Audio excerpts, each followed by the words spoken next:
Buongiorno cari amici, benvenuti anche oggi nel canale del vostro Marietto Veneziano. Oggi, come avete visto dal titolo del video, noi parleremo di legamenti, perché mi sono reso conto che molte persone non si rendono conto cos'è un legamento. O perché hanno girato su qualche gruppo di qualche social e lo mettono giù questa operazione come se fosse una passeggiata, ma effettivamente mi sono reso conto che non si rendono conto dell'importanza di fare un'operazione di questo livello, di questa qualità.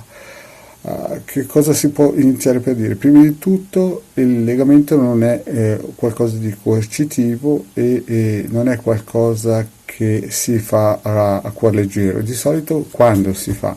Si fa quando c'è un attacco o c'è un pericolo in una coppia che si vuole bene. Questo perché il legamento non ha niente a che vedere con la coercizione o l'avvicinamento. Farò altre pillole in cui spiegherò meglio cosa vuol dire un avvicinamento oppure una coercizione, che non ha niente a che vedere con un legamento, anche se alcuni come si dice, confondono. Vi faccio un esempio: se c'è una coppia che si vuole bene, si frequenta, sono sposati da parecchio anni e magari c'è un pericolo imminente che può essere portato da una persona che ha fatto una coercizione verso il marito, il consorte, il compagno, allora chiaramente per poter superare questo momento difficile della coppia si fa un legamento, oppure per rinfrancare un'unione di persone che convivono già da parecchi anni, allora si fa un legamento. Ma non è niente a che vedere con la coercizione.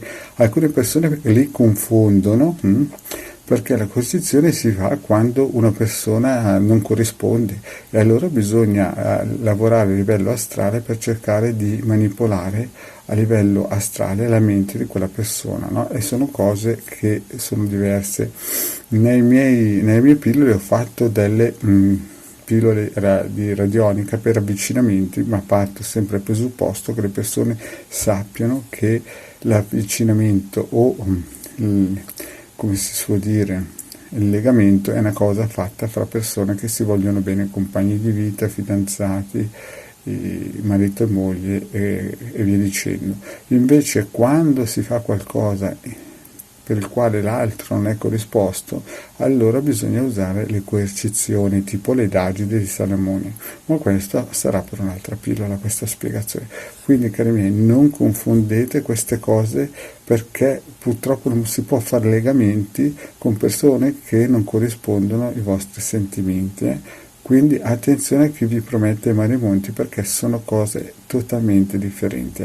Il legamento si fa fra marito e moglie, fra fidanzato, oppure se magari ci sono periodi no, per via di un attacco di qualsiasi altro tipo di personaggio che si intromette nella vostra coppia, allora si può fare tranquillamente un legamento. Ma ripeto, fra una coppia che magari il tipo non è interessato, anche perché a livello karmico non è per lui questa storia con questa signora, ad esempio, la signora, se fa un legamento, sbaglia, al massimo potrebbe fare una coercizione, ma sbaglierebbe lo stesso, per il semplice fatto che poi magari nella vita cambia i sentimenti e si tiene legato a qualcosa che non era per lei.